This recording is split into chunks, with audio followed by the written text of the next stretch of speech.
చూస్ country delight, live better. ఇప్పుడే country delight యాప్ని download చేసుకోండి.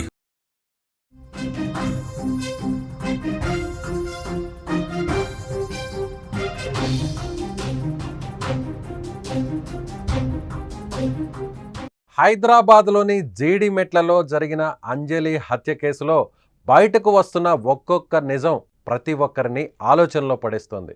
కన్న తల్లి అని చూడకుండా ప్రియుడితో చంపేసి ఆమె కుమార్తె ఇంత క్రూరంగా ఉంటే అటు ఆమె ప్రియుడి తల్లి అంతకంటే క్రూరంగా మాట్లాడుతోంది. కనీసం మానవత్వం మాటెరుగు. కొడుకులు అన్యాయంగా ఓ తల్లిని చంపేశారనే పశ్చాత్తాపం ఎక్కడా ఆమెలో కనిపించడం లేదు. తన కొడుకులు చేసింది తప్పు కాదని, అంజలిని చంపడం కరెక్టే అంటోంది ఆ మహాతల్లి. అంజలి హత్య తర్వాత ఓ మీడియా ఛానల్తో మాట్లాడిన ఆమె మాటలు వింటుంటే అందరినీ షాక్కు గురి చేస్తున్నాయి. ఆమె తల్లి అంజలిని చంపడం కరెక్టే, అమ్మాయి తల్లి అంజలిలో చెప్పడం ఎలాంటి తప్పు లేదు, మేం తప్పు చేయలేదు, తప్పంతా ఆ అమ్మాయిదే, మ్యాటర్ అంతా ఆ అమ్మాయి దగ్గరే ఉంది, అమ్మాయి బయటపడితే అసలు విషయాలు బయటకు వస్తాయి, టెన్షన్ ఏం లేదు, చేసేదేముంది, ఇవాళ కాకపోతే రేపు వెళ్ళి నా కొడుకుల్ని జైలు నుంచి బయటకు తీసుకొస్తా, అంజలి మా ఇంటికి రావడం, మాపై కేసు పెట్టడం తప్పు, ఆమెను చంపడం కరెక్టే, అమ్మాయి తల్లి ఇన్ని రోజులు సైలెంట్గా ఉండి మా ఇంటికి వచ్చినప్పుడే కేసు పెట్టడం ఏంటి, ఆమె చేసింది ముమ్మాటికి తప్పే అంటూ శివ తల్లి చేస్తున్న వ్యాఖ్యలు ప్రతి ఒక్కరిని ఆశ్చర్యానికి గురిచేస్తున్నాయి. నల్గొండ జిల్లా కట్టెగూరంలో నివాసం ఉంటున్న శివ తల్లిని సుమన్ టీవీ ప్రతినిధి అక్కడికి వెళ్ళి సంప్రదించగా ఆమె ఏం మాట్లాడుతుందో, అసలు ఆమె ముఖంలో ఎలాంటి పశ్చాత్తాపం లేదు, కనీసం తన కొడుకులు తప్పు చేశారన్న భావనే అసలు లేదు. చాలా ధీమాగా మాట్లాడుతుంది మా మహాతల్లి. ఏమడిగినా తనకు తెలియదు అనే సమాధానం మాత్రమే చెప్తుంది. అసలు ఆమె ఏం మాట్లాడిందో ఒకసారి ఆ వాయిస్ వినే ప్రయత్నం చేద్దాం. అట్లా కాదు, మీ ఏం చేసేది, మీ శివ ఏం చేసేది,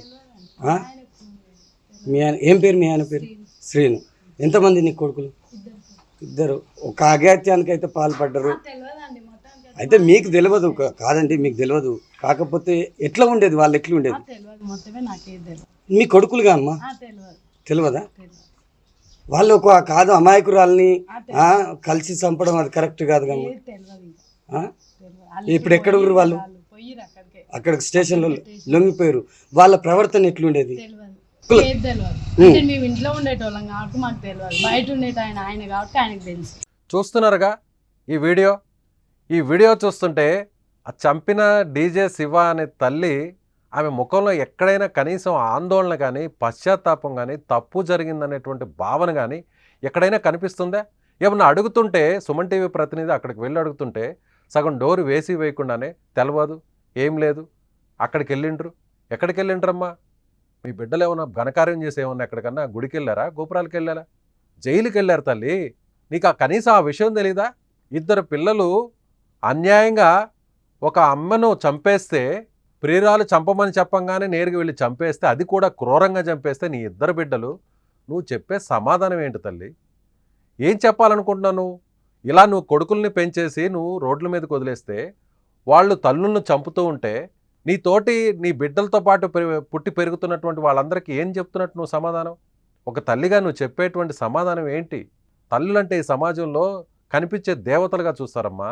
కనీసం నీ ఇద్దరు బిడ్డలు తప్పు చేశారే, తప్పు అయిపోయిందండి, నాకు తెలియదండి, ఆ దుర్మార్గులు ఎందుకు ఇలా చేశారో, తెలిసి తెలియకుండా చేశారేమో, ఆవేశంలో చేశారేమో, ఇంకా నాకు పూర్తి డీటెయిల్స్ తెలియదండి, అలా మాట్లాడతారు. కానీ ఎవరైనా ఎంత ఘోరం చేసిన తల్లైనా, రాక్షసుల్లాగా బిహేవ్ చేసిన తల్లైనా, కనీసం ఉగ్రవాదుల తల్లైనా ఎంతో కొంత పశ్చాత్తాపం ఉంటుంది. కానీ డీజే శివ జీడిమెట్లో దారుణంగా చంపేసినటువంటి ఫోక్ సింగర్ అంజలిని చంపిన హత్య కేసులో ప్రధాన ముద్దాయిగా ఉన్నటువంటి డీజే శివ వాళ్ళ తల్లి మాట్లాడుతున్నటువంటి తీరు చూస్తే అందరూ షాక్ అవుతున్నారు. అంతకుముందు ఒక మీడియా ఛానల్తో మాట్లాడింది ఈ మహాతల్లి. ఏమని మాట్లాడిందంటే, తప్పేముంది, అంజలిని చంపడంలో తప్పే లేదు, అంజలిని చంపడం, తమ బిడ్డలు చంపడం కరెక్టే, నా బిడ్డని జైలుకు పంపాలని చూస్తారా? అంతకుముందు తెలీదా? అంజలి కుమార్తె నా బిడ్డతో తిరుగుతున్న విషయం ఆమెకు తెలీదా? నా ఇంటికి రాగానే కేసు పెడతారా? కేసు పెట్టి నా బిడ్డను జైలుకు పంపించాలనుకుంటారా? ఏం కాదు, జైలుకి వెళ్తే ఏమవుతుంది, వెళ్ళి మళ్ళీ నా కొడుకులు నేను తీసుకొస్తా బయటికి. ఏంటి సమాధానం? ఈ ఇంటర్వ్యూలో నువ్వు మాట్లాడుతున్నటువంటి తీరేంటి తల్లి? పోనీ ఈ వీడియోలో అయినా చూద్దాం, మరొకసారి ఆ వీడియోని ప్లే చేసి చూద్దాం. ఆమెలో ఎక్కడా పశ్చాత్తాపం కానీ, ఆందోళన కానీ, భయం కానీ తప్పు జరిగిందన్నటువంటి భావన కానీ ఏ మాత్రం లేకుండా ఏదో చాలా క్యాజువల్గా మాట్లాడుతుంది. బయటికి వెళ్ళిండ్రు అంటే ఎక్కడికో సినిమాకో షికారుకో బంధువుల ఇంటికో పోయినట్టుగా చెప్తుంది ఆమె. ఒకసారి ఆ బయటను కూడా ప్లే చేయండి. అట్లా కాదు, మీ ఏం చేసేది, మీ శివ ఏం చేసేది? ఆ? మీ ఆయన ఏం పేరు? మీ ఆయన పేరు శ్రీను. ఎంతమంది నీకు కొడుకులు? ఇద్దరు. ఒక అఘాత్యానికి అయితే పాల్పడ్డారు. అయితే మీకు తెలియదు కాదండి, మీకు తెలియదు.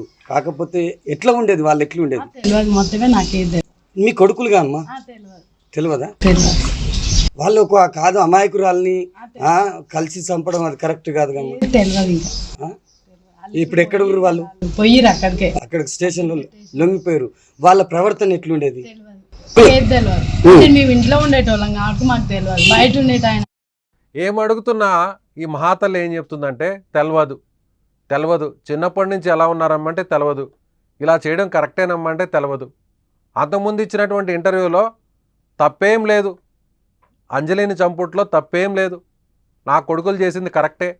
ఏమవుతుంది, జైలుకి వెళ్తే మళ్ళీ తీసుకొస్తా, జైలు నుంచి బయటకు తీసుకొస్తా అని ఎంత ధైర్యంగా మాట్లాడుతుందంటే ఈ మహాతల్లి. నిజంగా 2 తెలుగు రాష్ట్రాల్లో ఈ ఇన్సిడెంట్ ప్రతి తల్లిదండ్రుల్ని కూడా ఒక్కసారిగా ఆలోచనకు గురి చేసేటువంటి ఇన్సిడెంట్ ఇది. కన్న కూతురే తల్లిని దారుణంగా చంపడం, అది కూడా 10వ తరగతి చదువుతున్నటువంటి ఈ మహాతల్లి అంటే అంజలి కుమార్తె, మైనర్గా ఉన్నటువంటి అంజలి కుమార్తె తన ప్రియుడు మోజులో పడి ప్రియుడిని ఎక్కడికి జైలుకి తన తల్లి పంపిస్తుందో అన్నటువంటి టెన్షన్తో ఆ ప్రియుడితో కలిసి, ఆ ప్రియుడు అతని సోదరుడితో కలిసి, ఈ ఇద్దరు కూడా మైనర్లే, చంపినటువంటి 3 కూడా మైనర్లే. అలా దాన్ని ప్రేమ అంటారా? తెలిసి తెలియని వయసులో మీరు చేస్తున్నటువంటి దాన్ని ఆ పదాలను ఏమంటారో తెలియదు. ప్రేమ పేరుతో సొంత కన్న తల్లిని దారుణంగా ముసుగు వేసి సుత్తితో తల మీద మోది ఆ తర్వాత కత్తితో పేక కోసి గొంతు కోసి, ఇంతకంటే దారుణం ఎక్కడైనా వింటామా? తల్లిని ముఖ్యంగా తల్లిని కనిపించే దేవతలా చూస్తాం. సరే, మొదటి భర్త, రెండవ భర్త, మొదటి భర్తకు పుట్టిందే ఇప్పుడు ఎవరైతే హత్య చేసినటువంటి ఈ 10వ తరగతి అమ్మాయి. రెండవ భర్తతో పెళ్లి చేసుకుంది, రెండవ భర్తకు ఇంకొక పాప పుట్టింది. సరే, ఆయన కూడా చనిపోయాడు. తల్లి నిన్ను సక్రమంగా చూసుకోవడం లేదన్నటువంటి ఆలోచనతో, చెల్లితోనే బాగా చూసుకుంటుంది, నన్ను సరిగా పట్టించుకోవట్లేదని చిన్నప్పటి నుంచి ఆ అమ్మాయి ఆలోచిస్తూ నానమ్మ దగ్గర కొన్ని రోజులు పెరిగింది. ఆ తర్వాత కేసు పెట్టాక కోర్టుకు వెళ్ళాక ప్రభుత్వమే ఒక సురక్షిత కేంద్రంలో అమ్మాయిని కొన్ని రోజులు చదివించింది. మళ్ళీ కన్నతల్లి కదా, ఎంతైనా కూతురు కదా, తీసుకొచ్చి ఇంటికి వచ్చి మళ్ళీ పెంచుకుంది. ఇంతలోనే తెలిసి తెలియని వయసులో, నువ్వేం చేస్తున్నావు కూడా నీకు తెలియని వయసులో ఇన్స్టాలో పడి, సోషల్ మీడియాలో ఇన్స్టా పిచ్చిలో వేరే అబ్బాయితో కనెక్ట్ అయ్యి దానికి ప్రేమ అని ఒక పేరు పెట్టి ఆ డీజే అనే శివాతో పరిచయం పెంచుకొని అతనితో నువ్వు గాలి తిరుగుళ్ళు తిరుగుతుంటే, తల్లి నువ్వు తప్పమ్మా ఇది చేయడం, తెలిసి తెలియని వయసులో ప్రేమించడం తప్పు, మన కుటుంబం ఇప్పటికీ ఇలా ఇబ్బంది పాలవుతుంది, మీ తండ్రి చనిపోయాడు, ఇంకొక పెళ్లి చేసుకుంటే ఆయన కూడా చనిపోయాడు, నీకు ఒక చెల్లుంది, మీ ఇద్దరిని నేను పెంచి పోషించాలి, నేను ఇలా కళాకారునిగా మారి ఫోక్ సింగర్గా మారి జీవనోపాధితో నేను ముందుకు వెళ్తున్నాను, మిమ్మల్ని సాగుతున్నాను, మిమ్మల్ని పెళ్లి చేయాలి, ప్రయోజకులను చేయాలని ఆ తల్లి ఓదారుస్తుంటే అదేమీ వినిపించుకోకుండా ఈ అమ్మాయి ప్రేమ మోజులో ప్రియుడితో కలిసి ప్రియుడిని ఎక్కడ జైలుకు పంపిస్తుందని ఏకంగా తల్లినే చంపేసింది ఆ మహాతల్లి. అదొక ఎత్తు అయితే, ఇందుకు కీలకమైనటువంటి కారకుడైనటువంటి డీజే శివ, ఆ ప్రియుడనే చెప్పేటువంటి డీజే శివ వాళ్ళ తమ్ముడు ఇద్దరు పోలీస్ స్టేషన్లో లొంగిపోవడం, ఆ తర్వాత జైలుకి వెళ్ళడం, బాలల సంరక్షణ కేంద్రంలో ప్రస్తుతం జైల్లోనే ఎక్కడో ఉంచుతారు మైనర్లు కాబట్టి. ఆ తల్లి దగ్గరికి వెళితే మీడియా వాళ్ళు, ఒక మీడియా ఛానల్ని వెళ్ళి అక్కడ ఆమె తల్లిని ఇంటర్వ్యూ తీసుకుంటే, డీజే శివ ఎక్కడైతే స్క్రీన్లో కనిపిస్తున్నారో ఆమె దగ్గర ఇంటర్వ్యూ తీసుకుంటే ఒక మీడియా ఛానల్తో ఆ మాట్లాడే తప్పేముంది? చంపడం కరెక్టే. ఎలా మాట్లాడతావమ్మా నువ్వు? ఎలా మాట్లాడతావు? ఏం చెప్తున్నావు నువ్వు? ఈ సమాజానికి ఏం చెప్తున్నావు? పిల్లలకి ఏం చెప్తున్నావు? నీ కొడుకులు వయసున్నటువంటి వాళ్ళందరికీ ఏం చెప్తున్నావు? ఒక మనిషిని చంపేయడం అంత ఈజీయా? చంపడం అంత ఈజీయా? మీరు మాట్లాడుతున్నటువంటి తీరు చూస్తుంటే మీరే ప్రోత్సహిస్తున్నట్టున్నారమ్మా మీ బిడ్డల్ని. ఏమైనా చేయండి, తప్పులేదు, తిరగండి, మీరు మైనర్లైనా పర్వాలేదు, నువ్వు 10th క్లాస్ చదివినా ఇంటర్మీడియట్ చదివినా పర్లేదు, నీ ఏజ్కి సంబంధం లేకపోయినా పర్లేదు, గాలి తిరుగుళ్ళు తిరగండి, అమ్మాయిల్ని ప్రేమించండి, వల్లో వేసుకోండి, ఇలా వాళ్ళ తల్లుల్ని చంపండి ఎదురు తిరిగితే. వాళ్ళ బిడ్డల్ని వాళ్ళు సంరక్షించుకోవాలి, కాపాడుకోవాలనుకుంటే మీ మీదకి వస్తారు కాబట్టి, మీ మీద కేసులు పెడతారు కాబట్టి వాళ్ళ అడ్డును తొలగించేసుకోండి అని చెప్తారా మీరు? నిజంగా దారుణం అండి ఈ వార్త. నిజంగా ఒక్కొక్క రోజు ఈ ఇన్సిడెంట్లో, ఈ హత్య కేసులో వెలుగు చూస్తున్నటువంటి వాస్తవాలు బయటకు వస్తున్నటువంటి ఒక్కొక్క ఉదంతం చూస్తుంటే మాట్లాడలేకపోతున్నావు. మాట్లాడడానికి ఇబ్బందిగా ఉంది. ఒక తల్లిగా నువ్వేం చెప్తున్నావు? నిజంగా చాలా దారుణం. హైదరాబాద్లో జరిగినటువంటి జేడిమెట్లలో జరిగినటువంటి కళాకారిణి అంజలి హత్య కేసులో వెలుగు చూస్తున్నటువంటి ఒక్కొక్క వాస్తవం అందరినీ షాక్కు గురిచేస్తుంది. తల్లిని కుమార్తె చంపింది. కుమార్తె తెలిసి తెలియని వయసులో మైనర్ బాలికగా ఉన్న అమ్మాయి ప్రియుడితో కలిసి, ప్రియుడు సోదరుడితో కలిసి ఒంటరిగా ఉన్న తల్లి మీద అటాక్ చేసి చంపడం అనేది సంచలనం అయితే, ఆ చంపినటువంటి ఆ వ్యక్తుల తల్లి మాట్లాడడం మరొక సంచలనంగా మారింది. తప్పే ఉంది? చంపడం కరెక్టే. నా బిడ్డ మీద కేసు పెట్టింది కాబట్టి చంపడం కరెక్టే. ఆమెకు తెలీదా నా బిడ్డతో వాళ్ళ కూతురు తిరుగుతున్న విషయం తెలీదా? నా కొడుకుతో వాళ్ళ కూతురు అంతకుముందు తిరుగుతున్న విషయం తెలీదా? ఇప్పుడే కేసు పెడుతుందా? కేసు పెట్టి నా పిల్లోడిని జైలుకి పంపాలనుకుంటుందా? అంజలి కూతురికి, అంజలికి అన్ని విషయాలు తెలుసు. జైలుకి వెళ్తే పర్లేదు, 2 రోజులు ఉంటారు, బయటకు వస్తారు. ఎంత క్యాజువల్. జైలుకి వెళ్ళడం అంటే ఏంది అంత క్యాజువల్? ఆ అబ్బాయికి ఏ శిక్ష పడుతుందో కూడా మీకు తెలియదు. జీవితాంతం జైల్లో ఉంటాడో లేదో కూడా తెలియదు. సో నిజంగా బాధాకరం. అంజలి హత్య కేసులో జరుగుతున్నటువంటి వెలుగు చూస్తున్నటువంటి ఒక్కొక్క వాస్తవం సభ్య సమాజాన్ని, తల్లిదండ్రులందరూ కూడా ఆలోచించాల్సినటువంటి పరిస్థితి, సభ్య సమాజం తలదించుకోవాల్సినటువంటి పరిస్థితిగా మనం చెప్పవచ్చు. మీరేమనుకుంటున్నారు?